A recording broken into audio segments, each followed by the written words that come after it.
কিন্তু আমরা বুঝতে পারছিলাম না যে আর্জেন্টিনা গোল দিচ্ছে নাকি সেটা ওই যে ফ্রান্স দেওয়ার কারণে ব্রাজিলের সমর্থকরা উল্লাস করছে।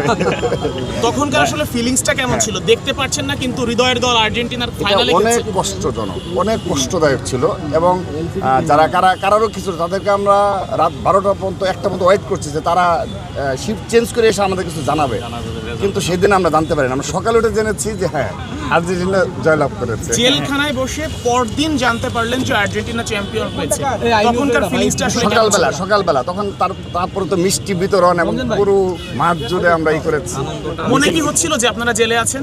না, এই কষ্ট তো আর ভোলার মতো না না, ওই মুহূর্তের জন্য আসলে আর্জেন্টিনা ফ্যান হিসেবে ওইটা তো আমাদের অনেক নেতৃবৃন্দ ছিলাম আমরা। আচ্ছা, আমার শেষ প্রশ্ন সেটা হচ্ছে, ইতিহাসে প্রথমবারের মতো আর্জেন্টিনা ফ্যানরা একদম নির্ভর, কোনো চাপ নেই, কোনো কষ্ট নেই, এবং লিওনেল মেসিও নির্ভর, কোনো প্রত্যাশা নেই, এবং প্রতিপক্ষ যদি ট্রলও করে ওইটাও এখন আর গায়ে লাগে না। এই ফিলিংসটা কেমন?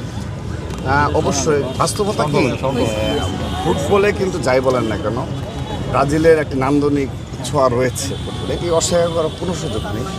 এবং ইতিহাসে আপনি যদি ঘেঁটে দেখেন সেখানে ব্রাজিলের একটা অনবদ্য অবদান রয়েছে, অর্জন রয়েছে।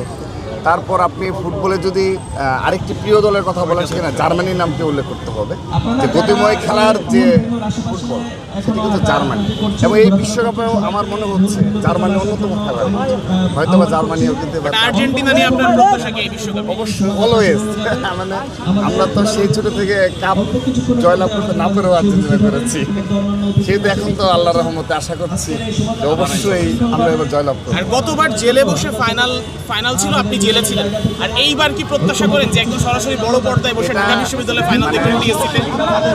এটি আমাদের অন্যতম যে দুর্ভাগ্য ছিল যে বিশ্বকাপ ফাইনাল জয়লাভ করবে এবং সেখানে আমরা নাই, এটি সবসময় মনে হলে কষ্ট তো লাগে।